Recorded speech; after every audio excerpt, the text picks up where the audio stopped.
À la une, le procès Lamine Diack, l'audience démarre à 12h30 devant un tribunal de Paris. Nous serons en direct avec notre correspondant dans la capitale française. Dès le début de cette édition, l'ancien président de l'I2AF doit être jugé dans la présumée affaire de corruption et de dopage dans l'athlétisme impliquant des athlètes russes.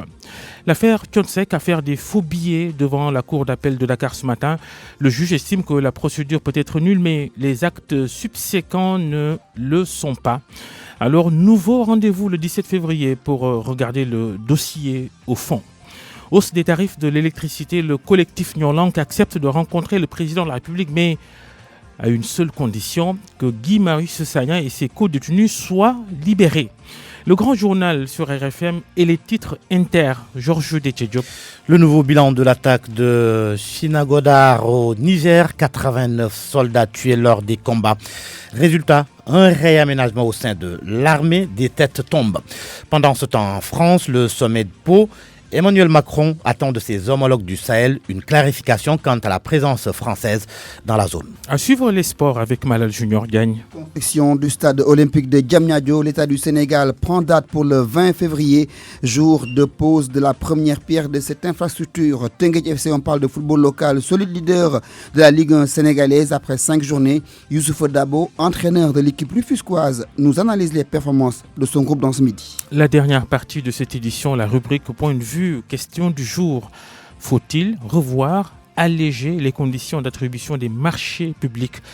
C'est le grand journal, bienvenue, bonjour à tous. Lamine Diack n'attendait plus que ça, son procès. Le Sénégalais, ancien président de la Fédération internationale d'athlétisme entre 1999 et 2015, et âgé aujourd'hui de 86 ans, assigné à résidence en France depuis 5 ans maintenant. Et après avoir été cité dans l'affaire de dopage qui frappe des athlètes russes, la justice française accuse Lamine Diack et son fils Pape Massata, ancien agent marketing de l'I2AF, ainsi que d'autres dirigeants, d'avoir volontairement fermé les yeux sur cette affaire de dopage contre de grosses sommes d'argent. Les Diack ont toujours clamé leur innocence. Le procès s'ouvre dans moins d'une demi-heure maintenant au tribunal correctionnel de Paris. En direct, notre correspondant Cheikh Sidou Silla, bonjour. Bonjour Babacar. Est-ce que toutes les parties sont présentes ? Ce que je peux vous dire pour le moment, c'est que le procès commence à 13h30, donc Lamine Diack et tous les prévenus ne sont pas encore sur place. La salle d'audience devrait s'ouvrir à 13h15, donc cela veut dire que Lamine Diack ne devrait pas être là tout à l'heure. Ce qui est sûr aussi, Babacar, c'est que pour le moment, il y a des journalistes étrangers qui sont venus du Japon, de l'Angleterre et d'autres pays occidentaux. Tous sont là, ont positionné leurs caméras pour immortaliser l'arrivée de Lamine Diack. En tout cas, selon la presse française Babacar, seul Lamine Diack, maître Habib Cissé et Gabriel Dolé devraient être sur le banc des prévenus. Valentin Balachnikov et l'entraîneur russe Alexis Melinkov et Massata Diack, eux, ne devraient pas être là. L'avocat de Massata Diack, selon toute vraisemblance, n'est-ce pas, est à Paris. Donc, on essaiera de l'avoir. Ce qu'il faut aussi signaler, Babacar, c'est que Lamine Diack, ancien président de l'I2AF, est poursuivi pour corruption, blanchiment et abus de confiance.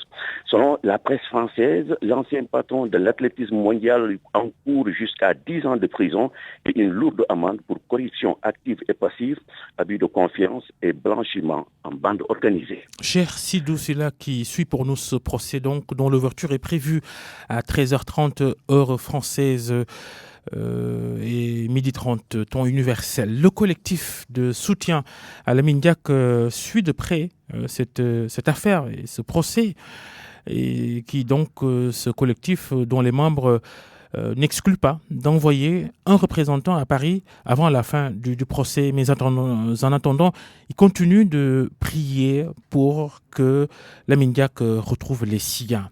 Le président du collectif Lamine Diack, Majib Sen, interrogé par Ilaj Ndiogoudien. Jeudi dernier, 9 janvier, nous avons organisé en collaboration avec l'ASC Yaraf de Dakar une grande cérémonie de prière à l'intention de Lamine Diack.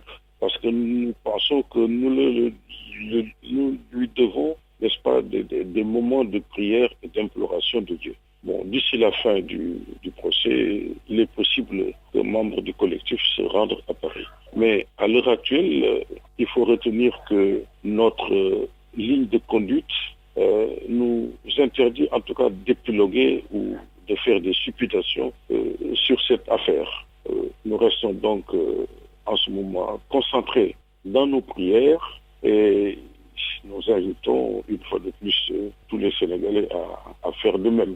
Comme vous le savez, dans une affaire comme celle qui concerne Lamine Diack, et comme dans d'autres d'ailleurs, la décision finale appartient à Dieu et nous continuons en tout cas d'implorer sa grâce par le truchement du sceau de la prophétie, Seydina Mohamed et salut sur lui. Toutes nos prières sont concentrées autour de cette affaire pour que Dieu, dans sa grâce infinie, puisse aider Lamine à sortir de cette situation assez difficile. Prière et sérénité aussi chez la famille Diack à Dakar. On reste optimiste de voir Lamine Diack rentrer à la maison au plus vite. Reportage au domicile de son frère à Rebeuss, signé Oumou Kalsoum Ly. C'est le calme plat au domicile des Diack dans cette demeure sise au quartier de Rebeuss. Des va-et-vient, quelques discussions en aparté. La famille reçoit la visite des voisins. Ici, le principal sujet reste le procès de leurs proches. Lamine Diack, Baracham, un habitant du quartier. Nous en sommes sûrs et certains que Lamine Diack s'en sortira. Nous avons confiance en lui parce que toutes ces accusations portées sur lui, nous ne croyons pas à cela. Nous sommes sûrs et certains que tôt ou tard il sera ici. Ici, on guette la moindre information en provenance de la France. Dominique, un voisin, nourrit l'espoir de voir l'ancien président de la Fédération internationale d'athlétisme libre. Ça nous fait mal parce qu'après tout, c'est un de nos papas, une référence même au niveau du quartier. Donc de ce fait, comme jusqu'à preuve du contraire, il y a la présomption d'innocence.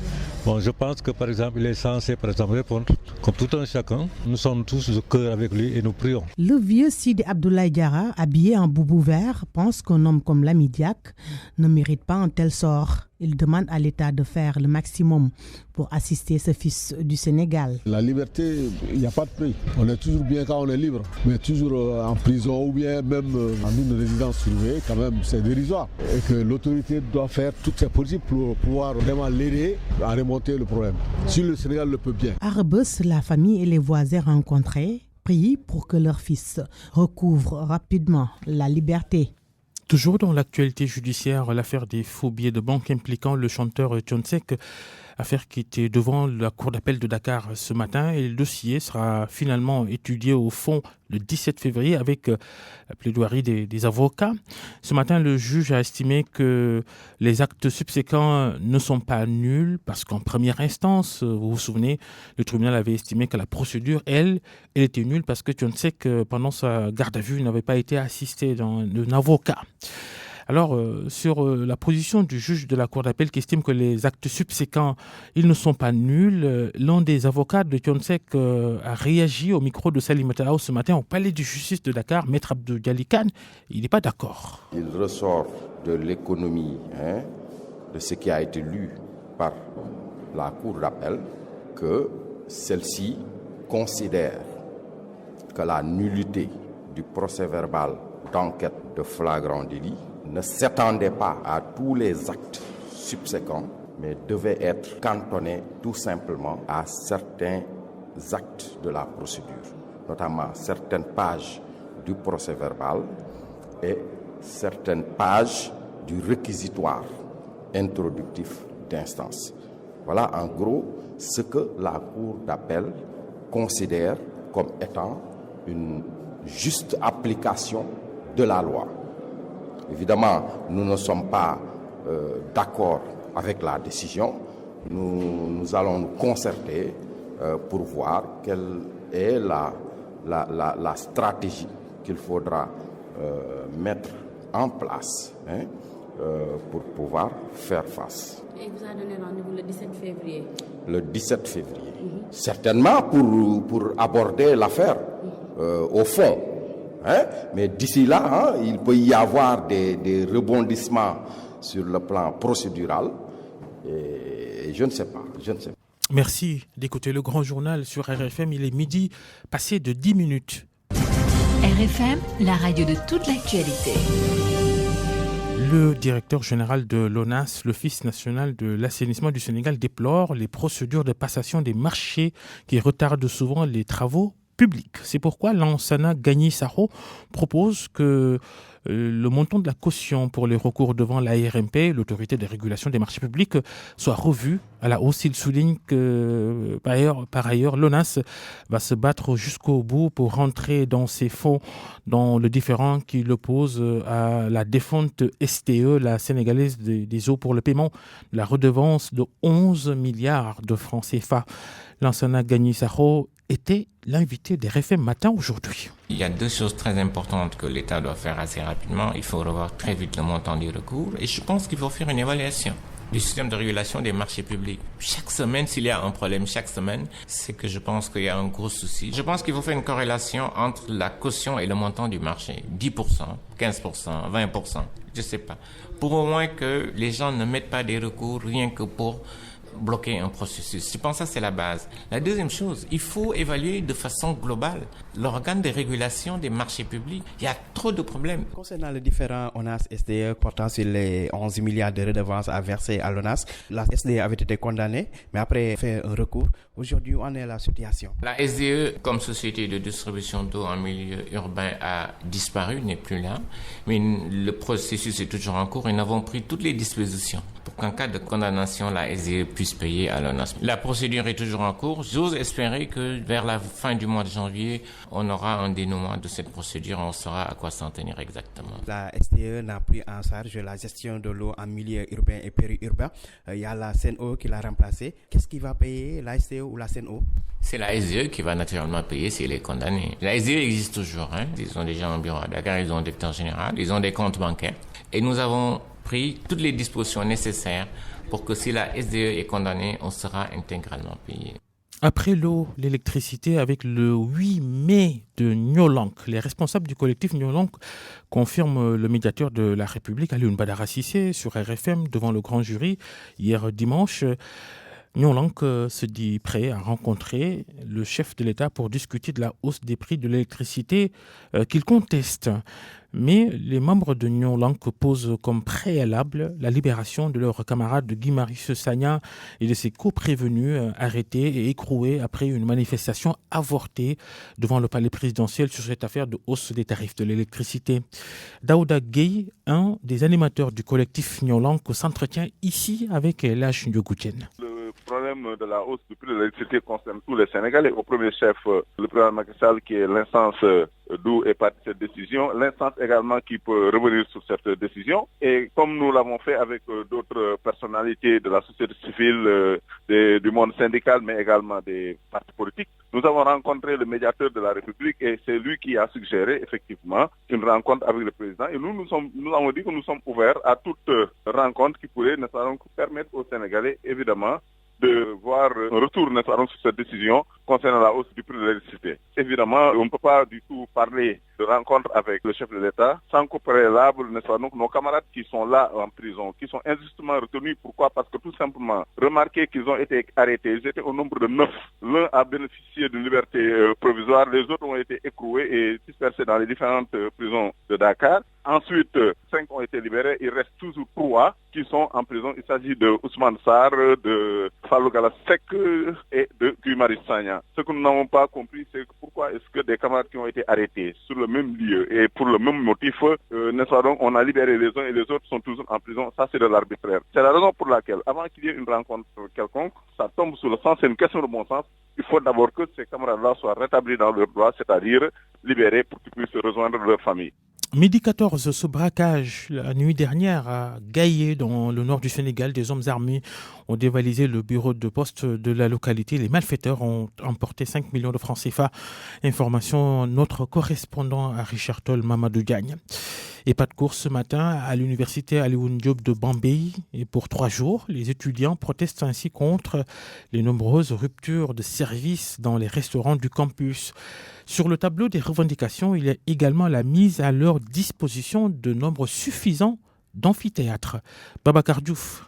À l'issue de leur assemblée générale, les étudiants de l'université Alioune Diop de Bambey ont bloqué la nationale numéro 3. où ils ont marché pendant de bonnes heures. Donc cette marche aujourd'hui, donc on l'a improvisé parce qu'on a beaucoup de problèmes que rencontre notre département. Rouge de colère, Ndiaga Thiam et ses camarades ont décrié les dures conditions de vie et d'études à l'université de Bambey. Les problèmes que rencontre notre université, à savoir les problèmes sociaux, le manque de capacité d'accueil des nouveaux bacheliers, mais aussi nous voyons aussi les problèmes pédagogiques, à savoir le manque de salles qui se trouvent à l'université de Bambey, les sureffectifs des étudiants. Face au mutisme de leurs autorités locales, ils ont directement interpellé le président de la République et son ministre de l'Enseignement supérieur. Que les solutions qu'on a proposées à l'administration, ils ont du mal à les mettre en œuvre ou bien même à proposer des solutions. Donc nous, aujourd'hui, on a vaqué les cours, donc décrété 72 heures de mouvement pour que l'État et notre ministère de tutelle, à savoir le ministre de l'Enseignement supérieur, pour qu'ils savent qu'à l'université de Bambey, il y a beaucoup de problèmes. 3000 étudiants ajoutés aux 500 déjà inscrits dans les différentes UFR, l'université Alioune Diop de Bambey n'était pas préparée à accueillir autant de monde, ont dit les étudiants. Bambey, RFM, Babacar Diouf. Perturbations également au lycée technique Abdoulaye Niasse de Kaolack, grève de 24 heures décrétée par les élèves. C'est en signe de dénonciation de la non-assistance par les autorités d'un de leurs camarades victimes d'une électrocution lors de son stage pédagogique il y a 4 mois. Et depuis, il est cloué sur son lit d'hôpital, nous renseigne notre correspondant Ibrahima Diamant qui a donné la parole au porte-parole de ces élèves du lycée technique Abdoulaye Niasse de Kaolack qui s'appelle Moussa Ba. Un de nos camarades avec qui on partageait les salles de classe a eu un accident d'un choc électrique alors qu'il faisait un stage. C'était le 12 septembre 2019. Depuis ce jour-là, il reste alité sur un lit d'hôpital. Nous avons entrepris tous les moyens possibles afin qu'on puisse le prendre en charge, mais nous n'avons pas réussi. Nous avons parlé à notre ministre de tutelle, nous lui avons donné un mémorandum, mais jusqu'à présent, rien n'est fait. C'est maintenant qu'aujourd'hui, ça fait 4 mois, un jour qu'il reste couché sur un lit, que nous ne pouvons plus continuer à être ingrats et égoïstes à son égard. C'est pourquoi nous avons fait sortir les étudiants pour parler à la population sénégalaise, afin que les gens puissent savoir réellement ce qu'il en est. Et ce que nous disons là, nous nous adressons directement au président de la République, ainsi qu'à la première dame. Parce que seul l'appareil étatique peut le prendre en charge. Aujourd'hui, au moment où nous parlons, les dépenses médicales ont déjà dépassé les 6 millions de francs CFA. Nous sachons tous que ce n'est pas facile. Ce qui nous a conduit à sortir aujourd'hui les élèves. Donc jusqu'à quand alors Maintenant, aujourd'hui, nous avons décrété 24 heures de grève. Et après, nous allons leur donner un temps de latence, nous allons les écouter. Mais s'il n'y a pas de réaction, si notre plateforme revendicative n'est pas satisfaite, nous allons encore repartir en grève. Et cette fois-ci, ce sera une grève illimitée jusqu'à qu'on puisse avoir une satisfaction. Un lycée, c'est ce que réclame chaque commune rurale, les anciennes communautés rurales. Chaque commune rurale donc du département de Diourbel réclame un lycée. Elles sont obligées aujourd'hui d'envoyer leurs élèves poursuivre leurs études dans des villes éloignées et ça devient insoutenable selon le maire de Ngoye, l'une de ces communes dites rurales du département de Diourbel. Ce maire, le maire de Ngoye, il s'appelle François Fall, des propos recueillis par Babacar Diouf. Il y a un problème qui se pose au niveau du département. Comme vous le constatez, dans toute la région de Diourbel, c'est le département de Diourbel seul qui n'abrite pas un lycée. Combien de lycées y a-t-il dans le département de Bambey? Combien de lycées y a-t-il dans le département de Mbaké? Et dans le département de Diourbel, il n'existe pas un seul lycée. Ça vraiment, c'est une injustice qu'il est temps de réparer. Et vu la carte scolaire de la commune de Ngoye, aujourd'hui, Ngoye mérite d'avoir un lycée au moins pour désengorger la commune de Diourbel. 12 communes. Tous ces élèves-là convergent vers la commune de Diourbel pour fréquenter les lycées. Donc il est temps vraiment d'avoir un lycée dans le département de Diourbel, ne serait-ce pour désengorger et aider ces élèves. Parce que, comme vous le savez, les élèves sont confrontés à un problème de logement au niveau de Diourbel. Cela ne rime pas avec la qualité. Donc vraiment, nous demandons au président de la République, après l'avoir félicité parce que quand on parvient à acheter 200 tables bancs, quand on parvient à clôturer 2 écoles, quand on parvient à faire 4 km d'électrification rurale, c'est grâce au président de la République. RFM. L'actualité internationale. Journal international présenté par Georges Détié-Diop. Bonjour. Bonjour Babacar. Au Niger, le bilan de l'attaque de Chinagodar est un bilan très lourd. Oui, le gouvernement confirme le chiffre de 89 soldats tués lors des combats dans un communiqué. Les autorités nigériennes avaient annoncé initialement un bilan de 25 morts et 6 blessés. C'est l'une des attaques les plus meurtrières subies par l'armée nigérienne ces dernières années, après celle d'Inates qui a fait 71 morts le mois dernier dans la même zone frontalière avec le Mali. L'attaque n'est pas encore revendiquée, mais il pourrait bien s'agir des groupes terroristes qui sévissent dans la région des 3 frontières entre le Mali, le Niger et le Burkina Faso. Conséquence de cette attaque, Babacar, des têtes sont tombées au sein de l'armée. Nous avons joint tout à l'heure un confrère du Niger, Moussa Aksar. Après les 71 soldats tombés à Inates, aujourd'hui, c'est vraiment la consternation ici à Niamey, parce que vous savez que avec l'attaque de Chinagodar, il y a eu au moins 89 autres soldats qui sont tombés. Et jusque-là, nous n'avons pas aussi les nouvelles déportés disparus. Donc c'est la consternation ici à Niamey, au moment où le président Issoufou a pris l'avion pour le sommet de Pau à Paris. Au sein de l'armée, c'est que le problème, il y a un couloir entre les forces de défense nigériennes qui ont des positions statiques qui sont là, et de l'autre, vous avez tout un couloir de dizaines de kilomètres, qui est une zone de prédilection des groupes armés, parce que l'armée malienne n'y se trouve pas, elle n'a pas gardé ses frontières. Donc les groupes criminels se servent de ce couloir-là pour venir défendre les positions statiques de l'armée nigérienne. C'est ce qui explique ce lourd bilan qu'on observe ces derniers temps. Alors, 71 soldats tués à Inates, 89 à Chinagodar. Est-ce que l'on peut s'attendre à ce que des têtes tombent au sein de l'armée? Oui, des têtes viennent de tomber. Ce matin, le président Issoufou a opéré un changement au sein de forces de défense et de sécurité. Ainsi, un officier baroudeur qui a fait ses preuves sur le théâtre des opérations vient de prendre la tête de forces de l'armée nigérienne. C'est le général Salifou Modi. Il remplace l'ancien chef d'état-major Ahmed Mohamed. Et d'autres, au niveau de l'armée de terre, il y a eu aussi des changements, et ainsi qu'au secrétariat général du ministère de la Défense. Moussa Aksar, journaliste nigérien, et c'est dans ce contexte, Babacar, que se tient aujourd'hui en France un sommet à Pau, rencontre consacrée à la situation au Sahel.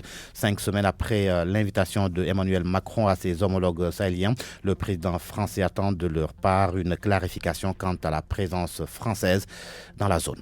Dans le même registre au Mali, la coordination des mouvements de l'Azawad et les groupes armés dits de la plateforme signent un accord pour la sécurisation de Ménaka. La CMA est la plateforme favorable aux autorités de Bamako.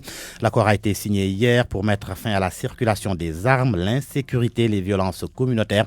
L'objectif, tenter de restaurer la sécurité dans et autour de la ville de Ménaka. Selon RFI, ces deux organisations acceptent l'arrêt de tout acte hostile et la protection des personnes et de leurs biens dans les zones sous leur contrôle. Et l'on termine par la Guinée-Bissau. Au lendemain de la présidentielle, la Cour suprême a rejeté le recours de Domingos Simoes Pereira, décision motivée par un vice de forme dans le recours déposé par le PAIGC. Selon les juges, le PAIGC aurait dû présenter ses réclamations à la Commission nationale électorale avant de saisir la Cour suprême. Le journal international de Georges Détié-Diop, merci. Parole aux auditeurs. L'actualité, qu'en pensez-vous?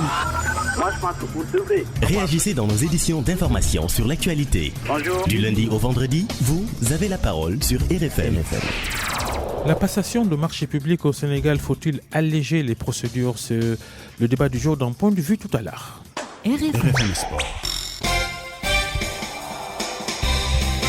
Les sports avec Malal Junior Diagne. Bonjour Malal. Bonjour Babacar. La construction du stade olympique de Diamniadio, l'État sénégalais a annoncé la date. Ce sera le 20 février et non le 20 janvier comme nous l'avions dit ce matin sur notre antenne. Et donc la bonne date c'est le 20 février. Le 20 février pour la pose de la première pierre de ce stade olympique de 50 000 places qui va coûter environ 150 milliards de francs CFA. Plus de détails sur cette affaire avec Eladj Ndiogoudjen. Encore un rendez-vous manqué pour le démarrage des travaux du stade olympique de Diamniadio. waroon nañu effectivement poser xeer bu njëkk ci stade olympique mais janvier inchallah du jeex te tàmbaliwuñu liggéey bi. La pose de la première pierre n'aura plus finalement en janvier, mais plutôt en février, le 20 précisément. Lors de sa conférence de presse du 31 décembre dernier, le président Macky Sall avait expliqué le retard par un problème de financement, mais surtout les procédures de passation du marché. Selon nos informations, ces procédures sont dans la phase finale devant l'autorité de régulation des marchés publics, l'ARMP. La construction de cette infrastructure sportive sera assurée par les Turcs. Les travaux doivent durer 17 mois. Le stade olympique de Diamniadio, d'une capacité de 50 000 places, va coûter 150 milliards de francs CFA. Sa gestion va être confiée à la SOGIP, comme c'est le cas pour le complexe Dakar Arena. Le stade olympique est considéré comme un début de solution à l'épineux problème du manque d'infrastructures sportives au Sénégal. Une situation qui pousse l'équipe nationale de football, l'équipe A, à jouer ses matchs au stade Lat Dior de Thiès en raison de la fermeture des stades Léopold Sédar Senghor et Demba Diop. La suite de ce journal des sports, Malal Junior gagne ce leader invaincu du championnat du Sénégal de football de Ligue 1. Mais ce leader, il s'appelle Teungueth FC après 5 journées. Et l'entraîneur, il en parle, Youssouf Dabo. Il est satisfait de la prestation de ses joueurs en 5 journées. Teungueth FC a obtenu 13 points. Comment réussir un bon début de saison et comment également planifier le travail pour rester à la tête de cette Ligue 1 sénégalaise? Nous avons posé toutes ces questions ce matin à Youssouf Dabo. Comme le mot l'indique, début. Voilà. Quand on n'est qu'au début, il faut continuer à travailler. Je pense qu'on est sur la bonne voie. Maintenant, le plus dur reste à venir parce que plus on avance dans le temps, plus les matchs deviennent beaucoup plus difficiles. Et il faut qu'on se prépare davantage, ne pas se relâcher. Tout le monde doit garder sa concentration au maximum possible. Il reste encore 21 matchs en tout cas pour le championnat. Et ça fait beaucoup. Coach, après 5 journées, comment voyez-vous le niveau global de cette Ligue 1 sénégalaise cette année? Par rapport en tout cas aux équipes qu'on a jouées, il y a une nette amélioration du niveau technique parce que ça propose du jeu, même si c'est pas constant, c'est par intermittence. Et l'essentiel est que on constate, moi en tout cas personnellement, j'ai constaté une amélioration tant sur le niveau technique que tactique. Ça veut dire que tout le monde travaille bien. Il faut qu'on continue comme ça parce que nous sommes les acteurs principaux de ce football. Si on veut avoir un football attractif, il faut qu'on travaille davantage, qu'on essaie en tout cas d'être au niveau de ce qui se fait de mieux ailleurs, même si on n'a pas les mêmes moyens matériels. Je pense qu'au niveau moyen humain, nous avons ce qu'il faut. L'expertise locale est très bonne. Il faut qu'on continue à travailler pour améliorer notre football globalement. Pour finir, Babacar, nous parlons rapidement de la finale hier du tournoi de HCTT, doté du trophée Feu Ousmane Tanor Dieng, compétition remportée par HLM Grand Yoff. Retour sur cette finale avec Abdourahmane Diallo. Cette année, la Ligue amateur a décidé de rendre hommage à Ousmane Tanor Dieng à travers un tournoi. Ablaye Sow, président de la Ligue de football amateur. Ça a été un moment fort dans la vie du football sénégalais parce que Ousmane Tanor Dieng, en dehors de la qualité d'homme d'État, en dehors de la qualité d'homme politique, était un sportif tout court. Nous fêtions un des nôtres. Un geste qui ne laisse pas indifférent l'actuelle présidente du Haut Conseil des collectivités territoriales et secrétaire générale du Parti socialiste. Aminata Mbengue Ndiaye a présidé la finale. Autant au niveau des phases éliminatoires qu'à l'occasion de la finale, les gens ont participé à de très beaux matchs.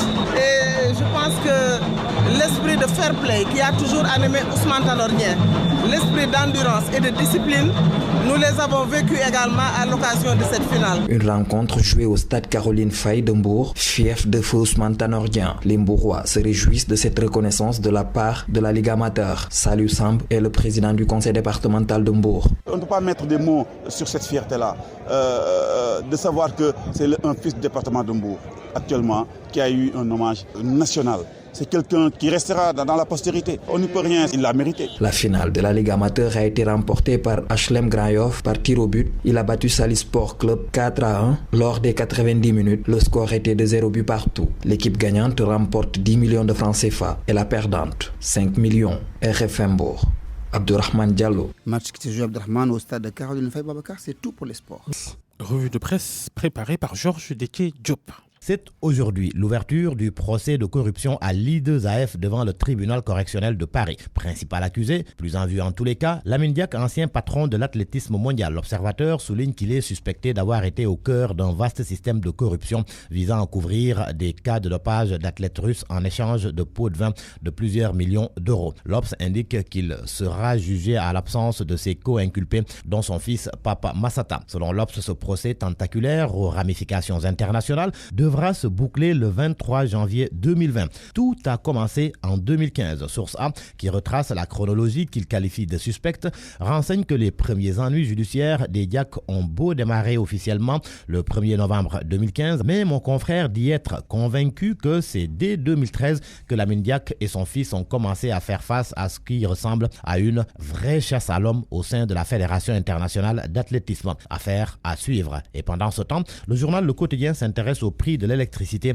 et fait état d'une impossible baisse. Et pour cause, l'État doit encore plus de 189 milliards de francs CFA à la Sénélec et la vérité des prix aurait entraîné une hausse de 26%. Conséquence, Le Quotidien, qui se fonde sur des données officielles, affirme que le combat de Nyolank contre la hausse du prix de l'électricité ne semble pas porter ses fruits dans un court délai malgré la détermination des initiateurs et des manifestants. Nyolank qui fait face au boycott des ténors politiques. C'est ce que relève l'Observateur. Selon mon confrère, les manifestations du collectif enregistrent de moins en moins la participation des ténors de l'opposition malgré la campagne de sensibilisation menée par des membres du mouvement auprès des chefs de file des formations politiques. Les raisons, l'Observateur les donne dans sa livraison du jour. Le journal rapporte par ailleurs que le médiateur de la République est en train de tracer la voie de l'apaisement du climat social. En effet, Maître Alioune Badara Cissé a révélé hier dans le grand jury de RFM que le collectif Nyolank est prêt à rencontrer le président Macky Sall à condition que Guy Marius Sagna et compagnie, arrêtés depuis le 29 novembre 2019, soient libres de tout mouvement. À la une de l'AS, masse salariale, téléphonie, endettement, ICPE, comptes et mécomptes des finances. L'AS parle de méthodes efficaces d'une gestion budgétaire performante. Le journal renseigne que le ministère des Finances a mis l'accent sur la prépondérance des dépenses d'investissement et la masse salariale avant de revoir à la baisse les charges de la téléphonie mobile. En guise de comparaison, en 2000, les salaires concernaient 91 401 agents, alors qu'entre 2012 et 2019, ce sont 52 822 nouveaux agents qui ont été mis en solde contre 25 514 en 12 ans. Parlons santé à présent avec ces révélations jugées graves sur la prise en charge de l'hémodialyse. C'est à la une de Tribune qui rapporte que le président de l'association des insuffisants rénaux, le professeur Hamidou Diallo, fait état de la vente de kits en Gambie au moment où les malades sénégalais vivent le calvaire. Ce n'est pas tout. Les hémodialysés évoquent une surfacturation des kits à l'État pour des milliards de francs CFA. Cette affaire des kits de dialyse est aussi à la une de Les Échos. Le ministre de la Santé, Abdoulaye Diouf Sarr, réagit aux accusations contre lui et Mansour Faye. Dans une interview accordée au journal, Abdoulaye Diouf Sarr charge le président de l'association des insuffisants rénaux. Pour lui, Hamidou Diallo fait du chantage. Il a introduit une demande pour installer un centre de dialyse dans sa maison. Ils ont en toute responsabilité refusé parce que ça n'offrait pas la qualité et les conditions de sécurité. Il confie qu'il a aussi demandé qu'on lui donne une partie des générateurs que l'Arabie Saoudite a offert au Sénégal et là, ils ont encore refusé. Abdoulaye Diouf Sarr d'ajouter que l'appel d'offres dont il parle date de début 2017 et lui, Diouf Sarr, n'était pas ministre de la Santé et Mansour Faye n'était pas ministre du Développement communautaire. Santé toujours avec ce dossier à lire dans Enquête, dossier sur l'accouchement au Sénégal, au bout de l'angoisse. Le journal indique que des femmes en travail font le tour des structures sanitaires espérant trouver un point de chute afin de mettre au monde leur nouveau-né. Cela du fait de la faible capacité de prise en charge des structures hospitalières. Ce drame rapporté par Vox Populi, une bagarre mortelle au marché Ndiarem de Guédiawaye. Un tailleur poignarde un cordonnier. Le meurtrier qui a pris la fuite est recherché par la police. Un coup d'œil dans Le Soleil et Sud Quotidien. Il est question de la réforme du Conseil de sécurité de l'ONU. Selon Le Soleil, l'Afrique réclame 2 sièges permanents. Sud Quotidien renchérit que le continent exige 2 sièges permanents avec droit de veto et 2 autres non permanents. La 8e session ministérielle du comité des 10 chefs d'État et de gouvernement de l'Union africaine sur la réforme du Conseil de sécurité des Nations Unies se tient ce lundi à Dakar. Sport pour terminer, Sadio Mané parle du Ballon d'Or. L'attaquant sénégalais de Liverpool confie dans Record qu'il aurait préféré la CAN. Samedi, son club Liverpool a battu Tottenham. Liverpool toujours invincible en Première Ligue. L'énorme record réalisé par Sadio et les Reds, c'est le titre qui barre la une de Stade. stade. 61 points sur 63 possibles, fait inédit à l'échelle européenne. Liverpool sur une série de 38 matchs sans défaite. À vos kiosques et bonne lecture.